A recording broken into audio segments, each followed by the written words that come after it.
Pokemon HeartGold and SoulSilver are the greatest games in the franchise, is what a large majority of Pokemon fans believe about the Gen 2 remakes. For years, people attributed this to the insane attention to detail, nostalgic artwork and music, and even just having the ability to walk with your Pokemon. But oftentimes, when you take off the rose-colored glasses and play a game instead of just thinking about it, the truth comes out. I want to be clear, this game was one of my favorite games ever, not just Pokemon, for a really long time. But over the years, I noticed my love for it has begun to dwindle. My reasons as to why, well, you'll see soon enough. But I have just as many fond memories of this game still. That's why today, I want to take you through the entirety of Pokemon HeartGold to see if it still really does hold up after all this time, and whether or not it's actually good. The game starts off in New Bark Town, and there's something special about coming back to this music, and it just makes me feel so sentimental, like an old friend crying after seeing me again. Okay, well, the start of this journey is pretty typical. You can't leave town without first getting your starter, so we're gonna ignore this strange guy looking through the lab window and go inside to meet Professor Elm. I'm gonna go ahead and pick Cyndaquil here, and I almost did go with Chikorita, but then I realized I wanted to have fun. We're also given the task to go pick up an egg from a dude named Mr. Pokemon. And also we can walk with our Pokemon in this game, something you can't really do in most other ones. Outside the lab, we meet our friend Lyra and then get the Pokegear from our mom. Now we can make our way through the route ahead, and when we arrive in Cherry Grove City, a man gives us a little tutorial and also the running shoes. There's not really much to do in this city though, so I decided to head up north to Mr. Pokemon's house. But on the way, we learn about these things called apricorns that grow on trees. They don't really do anything now, but they'll come into use later. For now, we meet Mr. Pokemon to go get that egg, and Professor Oak is also here for some reason. Much like the prologue in the Kanto region, we do have to go all the way back to the starting city to really get things going, so we head back to Cherry Grove. Just as we leave though, that guy who was staring through the lab window challenges us to a battle, and I have a feeling he didn't get this Totodile as a gift from Professor Elm. When we beat him, he drops his trainer card and we see his name. Back at the lab, it's clear that that Pokemon was indeed stolen, so we tell the police the guy's name and give Elm the egg he wanted. He also says we should take on the gym challenge, and well, you do not need to tell me twice. Let's get this show on the road. So with the little catching tutorial from Lyra, we're set free and we can go all the way back to the route Mr. Pokemon was on. At this point, there's no Pokemon I'm interested in catching, so we battle some trainers until we reach Violet City. There's a distinct change in vibe here from Cherry Grove, since Violet City is inspired by the ancient capital of Japan, Nara. You might notice me fanboying a lot about some of the cities in this game because the region of Johto is based on the Kansai region of Japan, which is one of my favorite places I've traveled to. I might even start making videos about the region design of Pokemon, but for now, we gotta explore the Sprout Tower. Now, I was originally going to cut this part out, but my emulator actually glitched here and corrupted my game. Just thought that would be funny to let you know, but it was not very funny for me, because I had to replay everything you've watched so far, so yeah. Anyway, we climb the tower and find our rival Silver getting scolded by some old dude about how he's a terrible person and rude. It's obvious that he's not really a nice guy, I guess. Doesn't seem like he would care anyway, so he leaves, and it's our turn to face this old guy. He's not a tough battle, but in here we evolved our Cyndaquil to Quilava. This is great considering we have to face our first gym battle now, Falkner. As much as I'd like to say this is a great first battle, it's pretty terrible actually. Falkner has a mere Pidgey and Pidgeotto, even though Johto has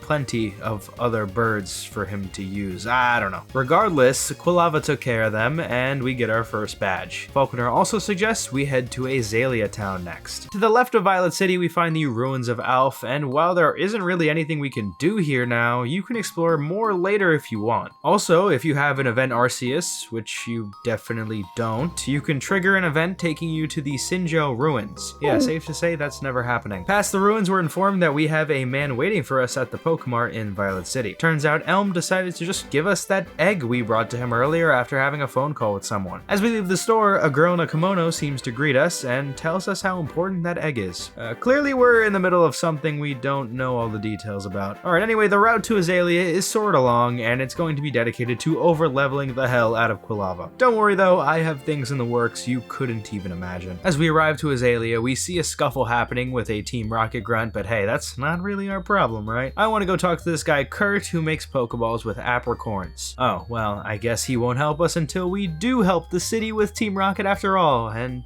this gets pretty dark here. So in this well, Team Rocket has been cutting off Slowpoke tails to sell them on the black market. That is not the nicest thing I've seen in a kid's game, that's for sure. I'm not sure if I grasped the gruesomeness of this when I was younger, but I sure do now. With Quilava, we're able to completely clear out the cave and defeat Team Rocket's Proton. And now we have the ability to make special Pokeballs too, which is a feature I'm pretty sure has never returned in a game. And I'm kind of surprised because it's really cool. Outside, we have a battle with Silver, and this time I was a little nervous because he had 3 Pokemon, Ghastly, Croconaw, and Zubat. My level 21 Quilava was too much for him to handle though, but for some reason he started talking about hating weak people as if he didn't just lose a 3v1. Past Silver, I decided to go check out the Ilex Forest. We have to help wrangle these Farfetch'd in order to get the HM cut, but we can't even use it anyway without taking down his alias gym, so I just went back anyway. To my delight, this is a bug-type gym, and you can expect this to be anything but good for Bugsy. He has a Scyther, Metapod, and Kakuna. Not really sure why they couldn't just give him like a Butterfree or Beedrill, but whatever. Quilava would have burnt them all away anyway, and we get the next badge. Now we have the ability to use Cut and move on ahead in the forest. The Ilex Forest is also a place where you can trigger an event regarding Celebi, but ironically I can't do this unless I time travel in real life and go to one of those distribution events. What we can do though is learn Headbutt, which will give us the chance to get our next Pokemon. Hold on. What's the chance on encountering this thing again? 30%. Right, so can someone do the math on doing like 100 encounters without a single hit? Okay, there it is.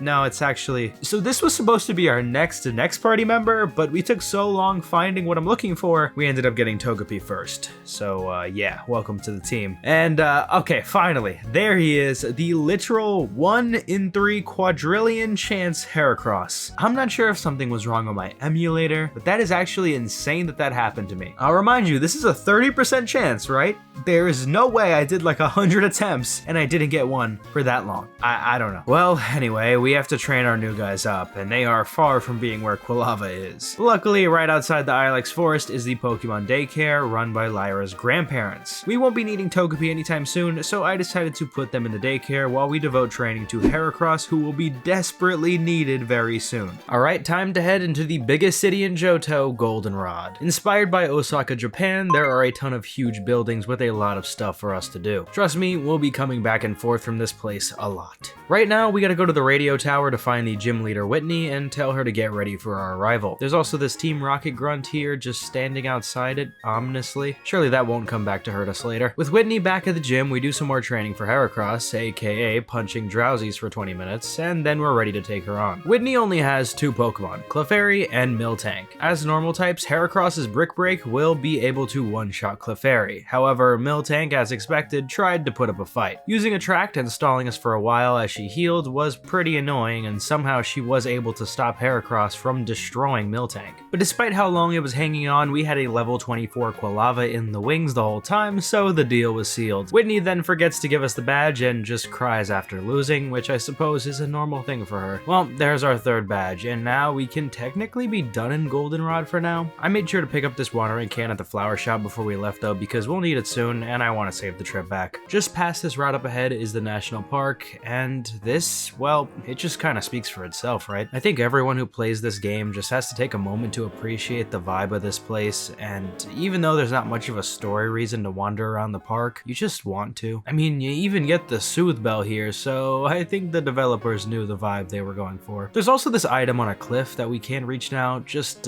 remember that, like later, like way later. Leaving the national park, we find a very suspicious looking tree that when we spray water on, attacks us and reveals that it is Sudowoodo. Thankfully, Heracross is able to defeat it easily, but when I was a kid, I definitely tried using Flame Wheel on it with Quilava and was left wondering why this tree wouldn't burn. Past it though, we reach the city of Ecruteak. Inspired by Kyoto, Japan, this is the embodiment of traditional Japanese culture. And man, I just want to say, the music of this city is so nostalgic and makes me want to cry. Hearing the music in the national park and this track back to back is just too much for me to handle. Well, this is an important city in Johto, and when we head into the Pokemon Center, we meet Bill, the guy who made the PC system. Actually, we're going to be heading straight back to Goldenrod City now, because once we speak to Bill, we can go to his family's house in Goldenrod, and he'll straight up give us an Eevee. And yep, that's our next party member. I don't think I'll have an Eevee in every playthrough, hopefully. But take your guesses now on which evolution I'll be picking. Yeah, here's a hint, it's not the same one I used in my Fire Red video. They do not give you this Eevee pre-leveled though, so I think it's time to pick up our Togepi from the daycare and give Eevee to them instead. Back in Ecruteak, we check out the dance theater and see that a Team Rocket Grunt is terrorizing some poor kimono girl, so we have Togepi take him down and save her. She seems to be familiar with us, but it's not really clear if this is the same one we helped in the Ilex Forest earlier. Anyway, also in Ecruteak is the Burn Tower. It's kind of surprising people are even allowed in here, but inside we meet a guy named Yucine, who is very interested in the Pokemon Suicune. It just so happens to be on the bottom floor with its fellow legendary dogs as well. The gym leader Morty is also standing in the corner, being weird, and Silver is seemingly waiting at the ladder to downstairs, and he challenges us to a battle. He uses Ghastly, Magnemite, Croconaw, and Zubat, but thanks to our team being pretty relatively strong at this point, and having great type coverage, we defeat him. Going downstairs, we meet the legendary dogs, but they all run away. Yucine is still determined to catch Suicune specifically though, so let's keep that in mind. With that side plot now underway, it's time to focus back on our gym challenge again, and we have to take on Morty, a ghost-type trainer. On paper, this may pose a challenge, but with the new help of Togepi with the egg move Extra Sensory, we can actually breeze through this fight. He uses a Ghastly, 2 Haunters, and a Gengar. Why he doesn't have a Misdreavus, I do not know. But either way, we beat him and get the 4th gym badge. And now, we've reached it. The true crossroads of Johto. I know technically you're supposed to go left first, but I have my own plans, and I decided to head toward Mahogany Town. I'm not actually going to go in depth here just yet though, I'm just going to check out the Lake of Rage, where there's a rampaging red Gyarados that I have every intention of catching right now. After catching it, we meet with Lance, and he tells us about some suspicious activity going on in Mahogany Town, but we'll tackle that later. Now we're headed all the way back to Goldenrod again. Well, actually right before Goldenrod, because we've yet to try the Pokeathlon. I was sort of waiting till I had more Pokemon before going in, but now I felt ready to show it off. The Pokeathlon was probably the best version of those little mini game shows Pokemon loves to add to the adventure midway through. Most of the time I never really cared about those contests, but this time was different. When I was a kid, I probably spent more time at the Pokeathlon than actually battling in the game, and I guess that's just because this is one of the only contests that weren't just glorified beauty pageants. Every Pokemon has their own stats that benefits them differently across the different events, and each category you play has 3 mini-games that do have some skill element to them. It's pretty addicting, but I'm actually going to be playing through this for a very specific reason, which we'll get to later. I just want to let you know that I'll be doing that on the side, but now let's go to Ecruteak once again and head left towards Olivine City. On the way, we meet a man named Balba who invites us to his safari zone whenever it's ready, but just south of him we make it into Olivine and see Silver has just visited the gym, but the gym leader is not inside because she's at the lighthouse taking care of a sick Pokemon. So we scale the lighthouse and battle a ton of trainers in here till we reach the top and find Jasmine and an Ampharos. It ended up getting sick and she needs our help to find the medicine across the sea, and yes, it's time to head into the water. We hop on our Pokemon and surf all the way to Cyanwood City. Thankfully, the place where the medicine is also happens to be where our next gym battle is too. We're fighting Chuck, a fighting type trainer with a Primeape, a Poliwrath, and that's it. Yeah, not sure why a gym leader would only have 2 Pokemon still, but that being said, his 2 are pretty strong actually, and better than most Pokemon we've faced so far. Heracross and Togepi both went down in the fight, but our new Gyarados is easily able to finish things and get us our 5th badge. After we get this, a woman gives us the HM Fly, but funnily enough, we don't have any Pokemon who can fly. So we end up grabbing that medicine and just swimming across the ocean again. So we end up grabbing that medicine, but also running into Suicune before we leave. I feel like this would be pretty easy to miss for some people though, but Yucine actually also battles us here too. He uses a Drowsy, Haunter, and Electrode. Heracross was able to handle everything except Electrode, who managed to take down Quilava too. Not bad, Yucine. Okay, let's get this medicine back to Ampharos. We give the medicine to Jasmine, and it ends up curing Ampharos, letting her finally go back to the gym. Her fight shouldn't be too much of a challenge though, since she's a Steel-type trainer, right? Well, she uses a Magnemite, Steelix, and actually another Magnemite. To my surprise, Magnemite survived a hit from Quilava and used Thunderbolt on us to get us to 1 health, and then Steelix was able to finish the job. Thankfully, Heracross had it covered from there, but it's still crazy to see this fight not be a one-shot fest for us. But she was a bit higher leveled than our team, to be fair. Okay, now we're headed back to Mahogany Town, and we have some business with Lance to help out out with some sort of issue of Team Rocket sending out radio signals and causing the Pokemon at the Lake of Rage to rampage. When we show up,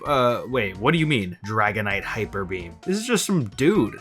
Okay, well, hidden in this building is the entire Team Rocket HQ, and I guess this is a bit more fun than the Kanto Team Rocket HQ. It's still just a bunch of grunt battles, and then at the end we find, Giovanni? Well, of course not. It's the Team Rocket admin Petrol, and he's not being very cooperative. We need his voice to unlock the room that's causing all these problems, and he ain't speaking. Luckily, a Murkrow was in the room and decided its new favorite phrase is the password to unlock the room, so we meet up with Lance, and right before we can stop the problem, the Team Rocket executive Ariana battles us and Lance. He also has a level 40 Dragonite, which should not be possible. After this, we have to defeat the electrodes connected to this machine, and whatever Team Rocket was doing, they ain't doing it anymore. So we say so long to Lance and get back to the gym challenge. Still in Mahogany Town, next up is Price, an Ice-type trainer, and he uses Seal, Dugong, and Piloswine. With the help of Quilava and Heracross, this fight was not much of a challenge, and we get our 7th gym badge. Now we got some stuff to do to prepare for the end of Johto. First, let's head toward Goldenrod City once again, and actually on the way we encountered Raikou, but catching this thing is rough to say the least. It's one of those roaming legendary type of situations. So ignoring this thing, we make it back to the Pokeathlon. So one of the major features of this game is the fact that there are certain events and changes that happen in the game based on the real time and day of the week. Remember that Eevee we got earlier? Well, let's just say that the stone we need to evolve it is locked behind the Pokeathlon store and is only sold certain days of the week. Fortunately, I can manipulate time and space itself so I don't have to wait for the day it shows up. But yeah, not as easy as just buying the stone at the department store. That's okay though, I had some fun grinding the different challenges and I was able to get what I needed. With this, I went back to the Pokemon daycare and picked up Eevee and decided to go with Jolteon. With this, our team is nearly complete. Oh, but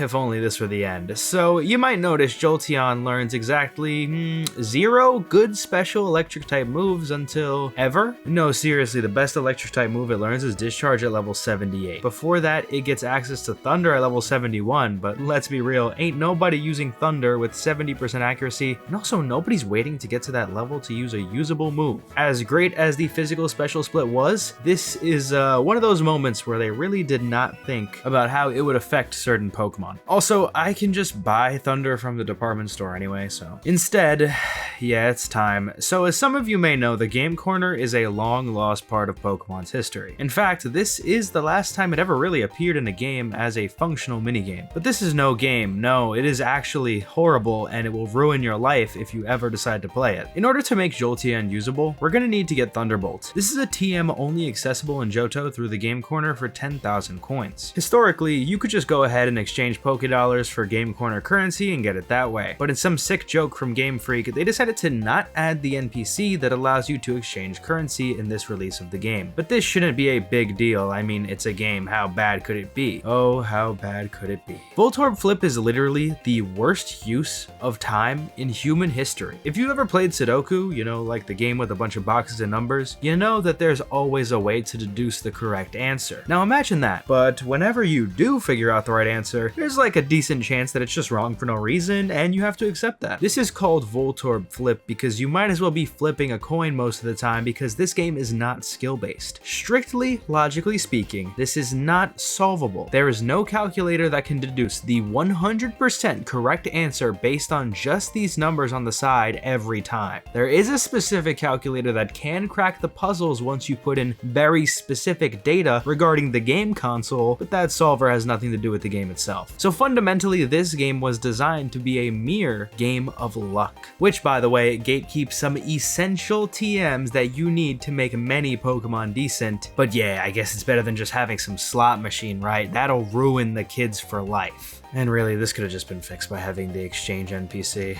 Anyway, I spent about way too freaking long here, and I was using a solver too that didn't work a good chunk of the time, and finally gathered enough coins to get the TM Thunderbolt for Jolteon. I promise you though, this will all be worth it. The next step on our journey is actually right here in Goldenrod. Team Rocket has taken over the radio tower, and it's up to us to stop them and save the director who has been captured. We fight through tons of grunts and reach the top where we find Petrol again and battle him. Defeating him gets us the basement key to where the director danger is being held, so we have to make our way through the tunnels of Goldenrod and find where Team Rocket is holed up. But just as we find them, Silver seems to have the same idea and shows up to battle us, now with 5 Pokemon. A Golbat, Feraligatr, Sneasel, Magnemite, and Haunter. Jolteon is already making a good impression and is able to handle most of his team, but Quilava cleans up at the end and we part ways with Silver for now. Deep in the tunnels, we finally reach the director, who says that we need to use this key card to access the real person controlling the radio tower. Heading back, we unlock this door and fight a bunch of Team Rocket admins until we find him, the man behind the revival of Team Rocket, Archer. His team sucks. It's a Houndour, Houndoom, and Coughing. Yeah, I'm not gonna lie, I think a few of the other Team Rocket battles in this building were tougher. Defeating him has truly disbanded Team Rocket for good now though, so that's awesome. Then the director makes his way to the top floor too and gives us the Rainbow Wing. Apparently, you can go to the Bell Tower and Ekritique and use it, but we also need something else to summon the legendary Pokemon. Okay, it's time to head for the 8th and final gym, and it's in the direction of east from Mahogany Town. On the path, we have to go through this ice path as well, which consists of a bunch of rock pushing and ice sliding puzzles, and I swear, this never gets easier no matter how many times I play through it. Toward the end, we find a Kimono girl stuck to the ice, so she has us give her a little push, and then we go on our way. Right outside the cave is Blackthorn City. This is a pretty quiet town, but in one of the houses, someone asks for a Dragonair in exchange for their Dodrio. I'm sorry, who would ever accept that trade? Well, the main attraction for this city is the 8th gym, and the setting for this one is kind of terrifying, like we're in Bowser's castle or something. The gym leader, Claire, is our hardest foe we've faced so far in this game, and she starts off with a Gyarados higher level than ours, which was certainly terrifying. Jolteon took care of it, but then she sent in Dragonair, who was a problem. Using the combined effort of my whole team, we had Heracross defeat it with Takedown, but then she had another one waiting in the wings, which beat our Heracross. Then I had Quilava come in, but she switched to Kingdra, and we were defeated. Luckily, Jolteon came out and traded it, but we were left with her final Dragonair, who took out Jolteon, and I had to use some revive strategy with my HM slave Poliwag to buy some time for Jolteon to come back and use Shadow Ball to win the fight. That battle was not easy. To make it even worse, Claire feels like we didn't even earn the badge. I don't know how, but she tells us to go prove ourselves in the Dragon's Den behind the gym. So we go to this Dragon Master guy and he has us answer several questions. Now, this was the point where I was actually going to get my final team member, Dratini, who has extreme speed, but I wasn't paying attention to answering his questions correctly and I screwed that all up. Now I have to find another option. Oh yeah, and Claire did give us the badge, but for some reason I don't even care about that anymore. I'm really upset about my plans getting ruined. Unsure of what to do next, I remembered about that Safari Zone we heard about earlier, and I made my way there from Cyanwood City. Also, along this path, we evolved Quilava into Typhlosion and Togepi into Togetic. But at the Safari Zone, we basically have to trigger a series of events that are time-based, and we also have to wait a bunch of in-game hours before we can get full access to the Safari Zone. So fast forward all that time, and we do. After searching long and hard, we find the Pokemon I've been looking for, Larvitar. Raising it will not be an easy task, but it will be worth it one day. So with our team complete and 8 badges obtained, we fly back to New Barktown and speak to Professor Elm, who gives us a Master Ball to congratulate us. Also, a group of Kimono girls were looking for us and are waiting at the Ekritique Dance Theater. We fly there and Silver comes out saying that he lost to them in battle, and yeah, this is clearly going to be a challenge. I mean, look how they're posted up here. Each of these battles is against an Evolution, and I wouldn't take it so lightly just because there's only one, since they're highly leveled with decent movesets. I usually would struggle against these Kimono girls, but thanks to my team being pretty well balanced and also my own Jolteon being on par with theirs, I was able to use this as a good opportunity to switch train to my Larvitar. Defeating all of the girls gets us the Clear Bell, the second item required to meet the legendary Pokemon at the Bell Tower who has been spotted nearby. Yeah, I guess that they had their eye on us for the whole journey and were testing our capability to be a kind and strong trainer. Pretty cool. We head straight there, and after a moment appreciating the beautiful fall scenery outside the tower, we ascended. At the top, we get one of the most beautiful cutscenes in a Pokemon game, and I personally love how it looks during the afternoon with the sunset, but I was up recording late, so you have to accept the nighttime views instead, sorry. The legendary Pokemon Ho-Oh appears and presents itself to us, and we start the battle. Catching it was a little tricky, but eventually it stays in the ball, and we get the beast of a Pokemon who I will not be using in battle. Now the only thing left to do is to head for the Pokemon League across the water from New Barktown in the Kanto region. This upcoming portion of the game is essentially all trainer battles, and we haven't necessarily made it to Victory Road just yet, but there aren't any trainers there at all, so it's important we battle everyone now. This is because we're drastically underleveled, and actually even if we do battle everyone and all the wild Pokemon in the Victory Road cave, we're not in a great place for the end of the game. Thanks, Johto, so much. But we do have one last battle with Silver before the Elite Four, and his team is actually actually under level 2? Yeah, and also at this point Jolteon is so well trained it basically one-shots all of his Pokemon. Silver has a Kadabra and Magneton too now, I just wanted to mention that, doesn't really matter though. Okay, well we've made it to the Elite Four, and I'll tell you now, I will probably battle them about 20 times before I give it a real attempt, because this is the best place to grind levels in the whole game. Despite doing all the trainer fights and evenly distributing EXP where I can, we somehow ended up this underleveled, so I'm gonna teleport to the future real quick where we have a fully trained up team, and along the way we did actually get a Pupitar out of our Larvitar, so that's nice. I don't think it'll do anything though. The first of the Elite Four is Will, and his team is Xatu, Jinx, Executor, Slowbro, and Xatu again. The combined effort of Typhlosion and Jolteon was more than enough to tear through his whole squad though. Koga was next, and I'm not gonna lie, our Typhlosion got really strong, so it basically soloed his whole team of Ariados, Fortress, Muck, Crobat, and Venomoth, with Jolteon briefly coming to help. Next is Bruno, who uses Hitmontop,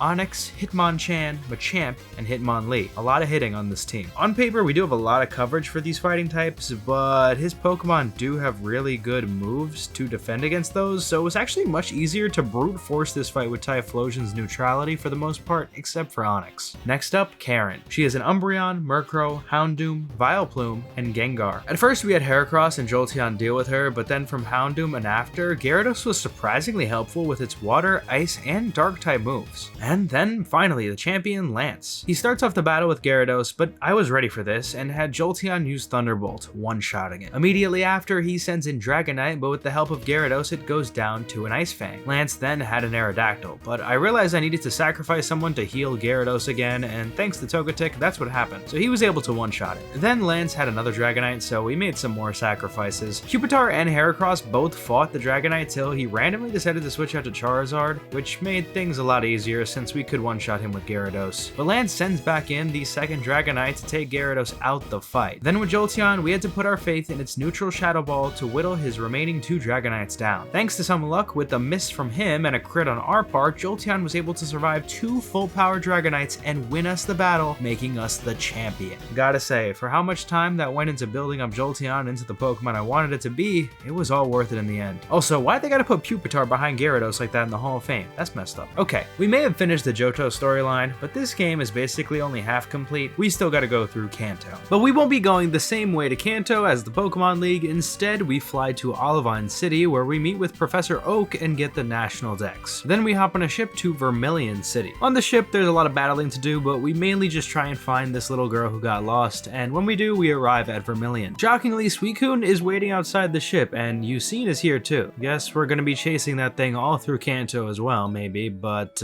we don't have time to wait. The 8 gyms are all open and ready for us to take them on without any extra exposition. First is Lieutenant Surge, and he uses a Raichu, Magneton, 2 Electrodes, and an Electabuzz. Honestly, quite the formidable squad, and his Pokemon seem to love spamming Double Team too, so also very annoying. But besides that, we are really strong, and I never expected anything else but a win, so we get the first gym badge in Kanto. Next up, Saffron City. As big as this place is, it's like everything is closed or something, because the Silphco building and the Karate Dojo are not really functional areas anymore. There is still the gym though, and we have a battle against Sabrina. She only has 3 Pokemon for some reason, but they're pretty strong, especially the Alakazam. With the Jolteon though, this fight was never going to be a challenge, and we easily get the second gym badge. If you notice the pace of the game pick up a little bit here, yeah, it did. I'm not exactly sure that's a good thing though. Well, next up is Celadon City. The only really cool thing here is the Game Freak HQ dialogue, which gives some nice insight on the developers' thoughts about making these games. Besides that, we got the gym leader Erica, and yeah, Heracross and Typhlosion took care of her team of Jumpluff, Tangela, Victreebel, and Blossom. Next, Lavender Town. This place has changed to be a lot more lighthearted, and the Pokemon Tower has been changed to a radio tower, which is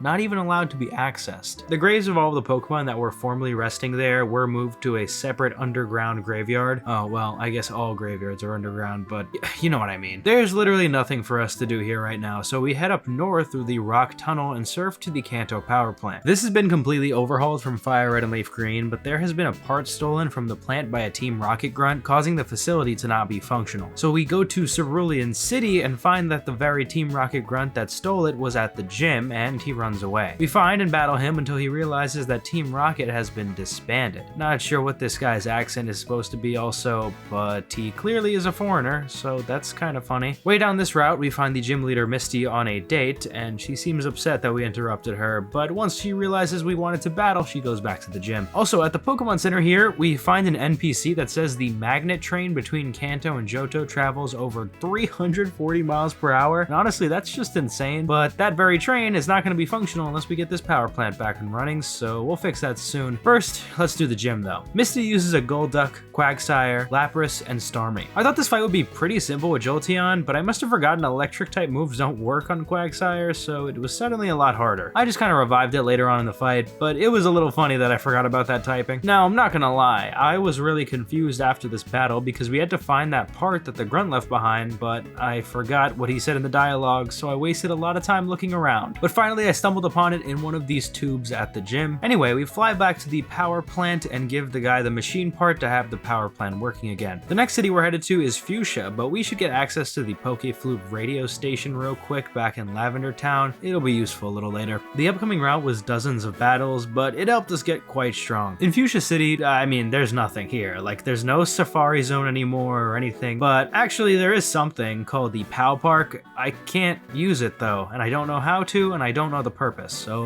I'm gonna ignore that and go to the gym. The gym leader Janine is the daughter of Koga, and she has a Crobat, Weezing, 2 Ariados, and Venomoth. I'm not gonna lie, these gym leaders are definitely better designed than the Johto ones, but all of these are basically just me pretending to struggle until we send in our Jolteon or Typhlosion. But yeah, we get this gym badge and then go train on the cycling road because we really do need every experience point we can get. And here, finally, our Pupitar evolves into Tyranitar. Wow, that literally took forever. Time to clean up the rest of these gyms. Going back to Vermilion, we wake up this sleeping Snorlax with the Pokeflute radio station, then go through the Diglett Cave and into Viridian Forest until we reach Pewter City. Again, not much here besides the museum and the gym. Brock, though, yeah, he's a joke. Heracross manhandled his whole team of Graveler, Rhyhorn, Onix, and Kabutops, with Jolteon finishing off his Homostar. Based on what we remember, there should also be a gym at Cinnabar Island, so we go through Palatown and Surf to find it has been completely destroyed by a natural disaster. I'm not gonna lie, the first time I saw this, I was pretty saddened actually. This is a real fear that people living in Japan have, that being natural disasters. In fact, just over a year after this game was released, one of the most devastating earthquakes in recorded history happened in Tohoku, Japan. And as Blue puts it in this dialogue, it doesn't matter what conflict is going on between us people, because realistically, if nature so much as twitches, all of us can be overwhelmed in a second.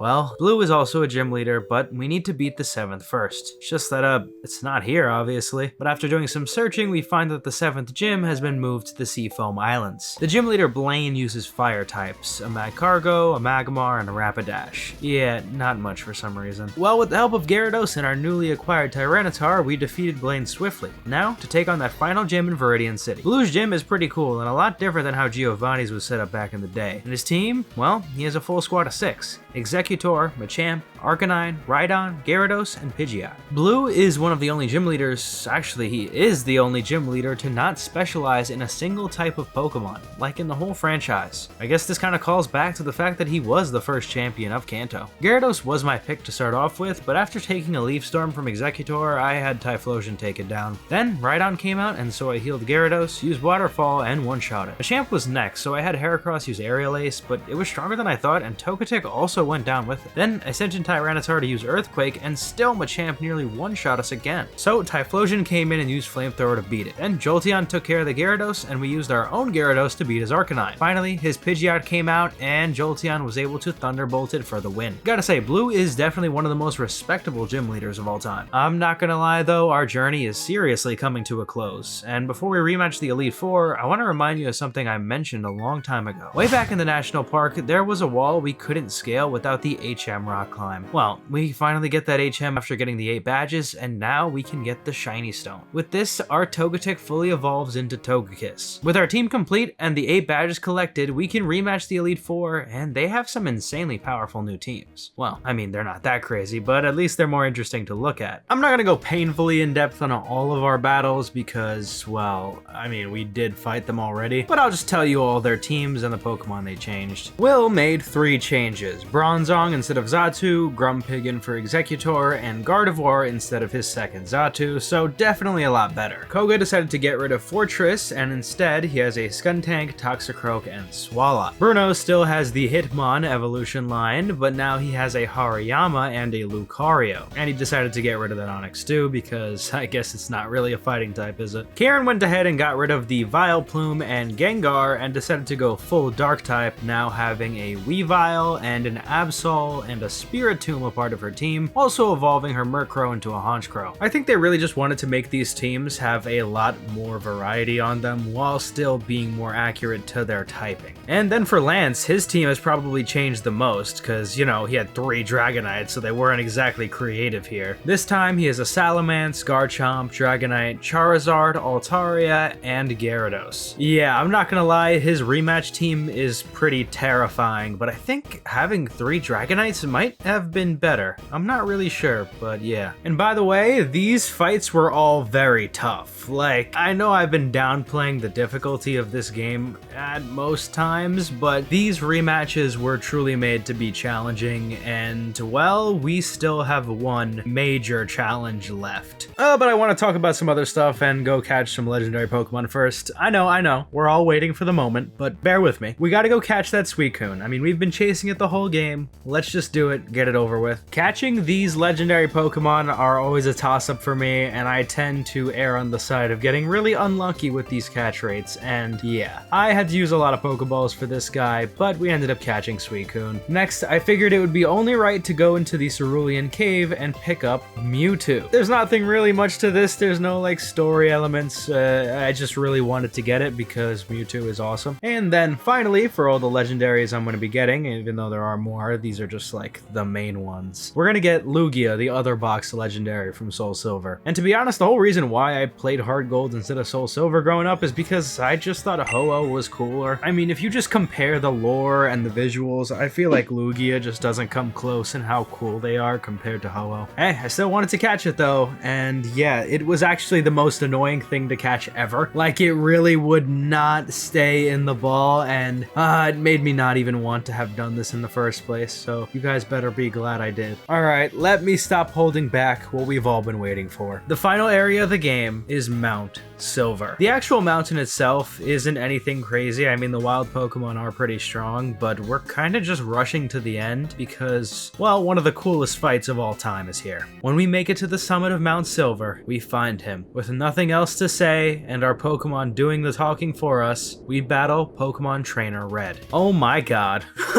Yeah, level 88 Pikachu. I mean, if there is nothing else to scare you, that will. I shudder to think what would happen if he had a level 88 Raichu. Look, I'll put it to you this way. Tyranitar is a hard counter to Pikachu in every sense of the word, and well, just look at this. I mean, Pikachu took care of my Tyranitar, bro. This Pikachu was so strong, it ran through basically our whole team, and the only way we took it down wasn't even us. It lost to the recoil of its Volt Tackle on Gyarados. Yeah, this thing was not messing around. Luckily, we had Typhlosion to deal with the Venusaur that came out next. Then we had a whole series of reviving going on and healing, and we had Jolteon come out to deal with the Blastoise. Well, technically the Blastoise did defeat the Jolteon, but hey, it still did the most damage to it, and well, with the help of the Tyranitar Sandstorm that's been going on, it's been casually just chipping away its health bar for a while. Yeah, this is the most nasty battle I think we've been in. It's not pretty. A lot of items being used, a lot of different tactics. You know, I'm just here to get this fight done. I'm not here to impress anyone. You know, Jolteon came in, dealt with the Lapras. I had Heracross come in to take care of the Snorlax, and then finally Tyranitar and Charizard had a battle, which Tyranitar was able to come out on top.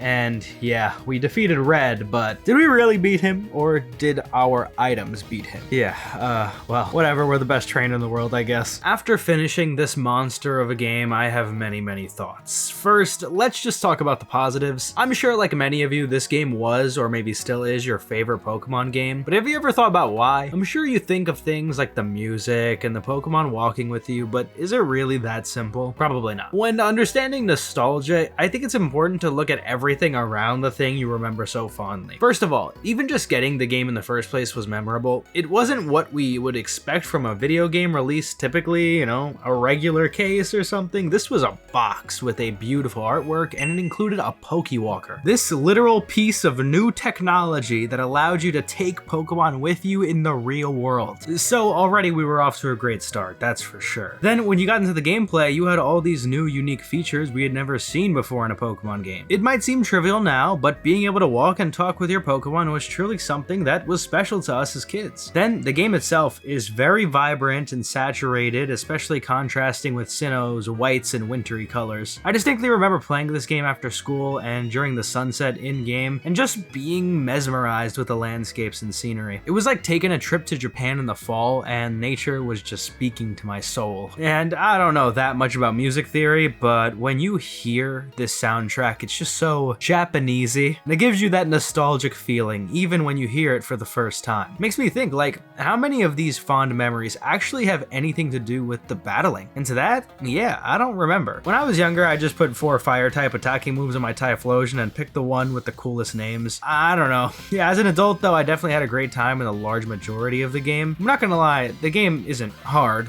at all until like the end, I would say. Most people only struggle at 2 points in the main adventure, and then the Elite Four is hard, but not actually that hard. Just the let's just say the difficulty is not because of the design of the battles, but we'll get to that later. Despite the easiness at points, I mostly didn't care because I was so invested in the region and story of the game itself. Following around Suicune, taking down the remnants of Team Rocket, learning more about the different lore of cities, it was really cool. Being more objective though, I could say that this remake did some great elevating and fixing about the stuff in Crystal. While some issues are still present, of course, many have been fixed, and let's not forget this is technically Gen 4, so plenty of new things from Diamond and Pearl and Platinum are also added, like the physical special split. So was Pokemon HeartGold and SoulSilver actually good? Yeah, that much is obvious, but this video was really trying to figure out if it lives up to the hype of being the pinnacle of Pokemon. And honestly, I don't think it hits that mark. I don't say that in a negative way, but we really do have to look at the faults the game has, or rather the faults that are so few but yet so impactful in the experience. Some Pokemon games have countless issues that you could dissect, but this is not one of them. Before getting into the major things though, I'll just briefly mention Generation 4 specific issues. The HP drain in battles is really slow. This is an issue with all the Sinnoh games, but it's a little less of an issue in HeartGold though, because the rest of the game is kinda optimized better. The battles are pretty much the same. The HM necessity is bad. It's really bad, and I don't think I need to go deeper than that. And finally, a lot of the game's bonus content, like the events and the Pokewalker, are impractical for most people to get access to anymore. You could totally emulate the games and learn to hack the events in, but getting a physical copy, it's a different story. Okay, now for the big issues. To me, there's 3 things in HeartGold that hold it back from being the best. Number 1, Kanto. Number 2, the availability of Pokemon, and just team building in general. And 3, the level curve. First, let's talk about the post-game. In theory, Kanto being a part of the adventure should have been an insanely fun addition, and in a way, it still was. I mean, it really isn't even like a post-game area because you barely finished Johto in level 40s, I would say. But wow, when you arrive in Kanto and it's like everyone decided to take off work today and close shop, it was just really depressing. In lore, there is a reason for this, since the Kanto power plant has been messed up and stuff, and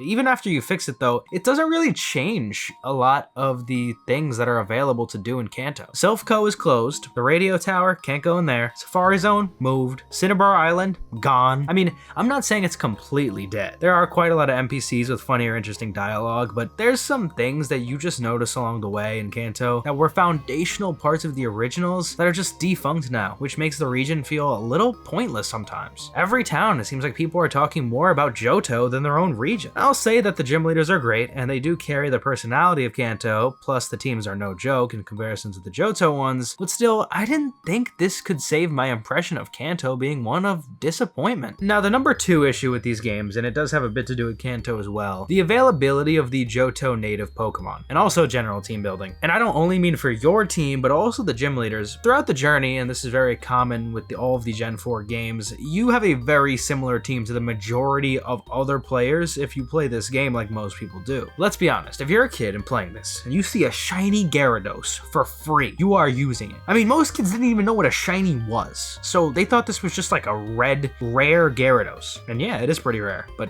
well, not anymore. But you know what? As I'm saying this, I realized that this game is a remake of Gen 2, right? And there were only so many Pokemon available, so I'm probably just annoyed from the perspective of just playing the newer games and having like a million options. I'm not gonna dig too hard in this point because of that though, so yeah. What I will complain about is how some Pokemon are just way too complicated to get or straight up unavailable until the post game. Let me put this in perspective. If you ask me which generations the Pokemon Tyranitar, Skarmory, Chinchou, Slugma, Corsola, Houndoom, and Sneasel were from, I'd probably answer Gen 3 or Gen 4. And mind you, I have played every Pokemon game, and I've played HeartGold specifically 4 or 5 times in its entirety. So why would I think this? Well, it's because you don't see these Pokemon for much of the game in HeartGold and SoulSilver. Many of these are blink and you miss it, maybe used by one random trainer on a random route in the whole game like Corsola. Oh, you didn't decide to fish multiple times in this one particular spot in the game, guess you'll never see Chinchou. Wait, you're telling me you didn't search in the grass for a Skarmory at the end of the main game with a 5% encounter rate exclusively in SoulSilver? You didn't decide to change the Safari Zone biome to mountain and then search for a Larvitar at a 10% encounter rate and then manage to catch it without running at a 9% chance per ball? Alright, I'm going a little crazy now. You probably get it. I mean, there is some Pokemon that are just insanely unavailable as well, with the Safari Zone specifically, but we're not even going to get into that. The way I designed my team this playthrough was my attempt at showcasing what a typical run of this game would look like, mixed in with 1 or 2 actually hard to raise Pokemon. It's kind of funny that I was originally going to use Dragonite but subbed it for Tyranitar, because if I didn't sub it out, I'd technically be using 5 gifted Pokemon in my playthrough if you count the starter as gifted. People often talk about the similar teams in Sinnoh, Kalos, or even Hoenn and Omega Ruby, but we can't forget to include HeartGold in that conversation too. I'm sure plenty of you have used the exact team of the starter, Ampharos, some Evolution, Shiny Gyarados, Togetic, and a Dragon Den gifted Dratini. Come on, be honest, we all have used this team before. And as for the gym leaders, until the rematches, they literally just use Kanto Pokemon and Johto. Why? Like seriously, I don't understand. It's not like they were difficult at all. Well, except for Whitney, but I was ready for her. And Claire was pretty tough too, but she's the 8th gym leader and uses Dragon, so it's supposed to be hard. The rest of them, they just don't use good options. You're telling me Faulkner couldn't have had the Murkrow or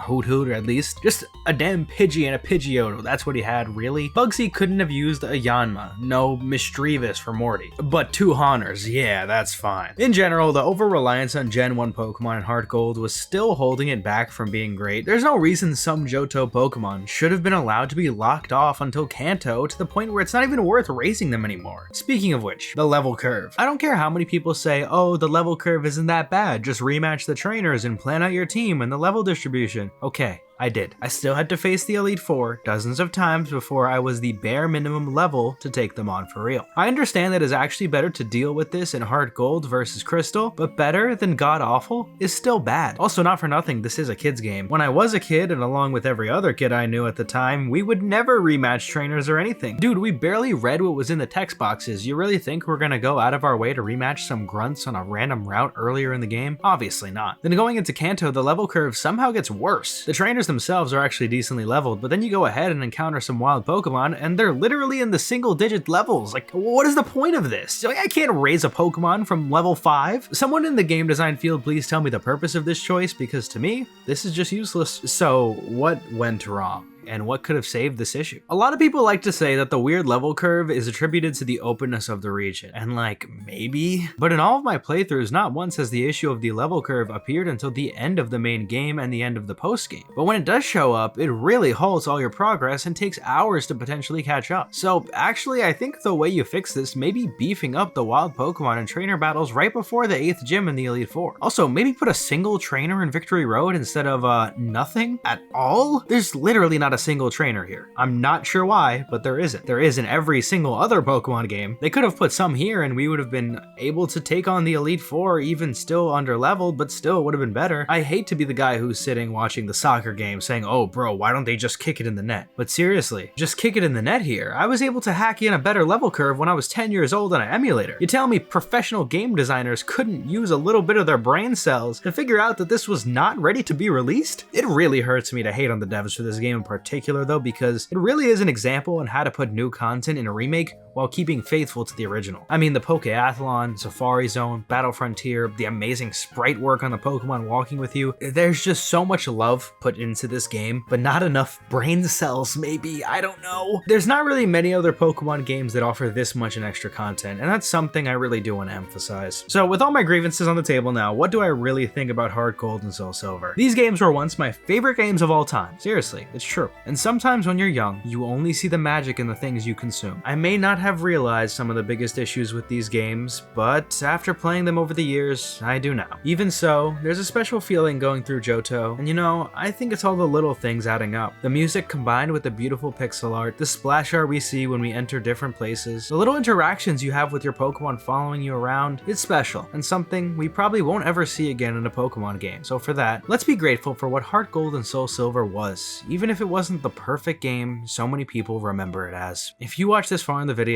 thank you so much. If you could subscribe, that would mean the world to me. We also have channel memberships if you want to get some exclusive content and see videos early. Thanks for watching.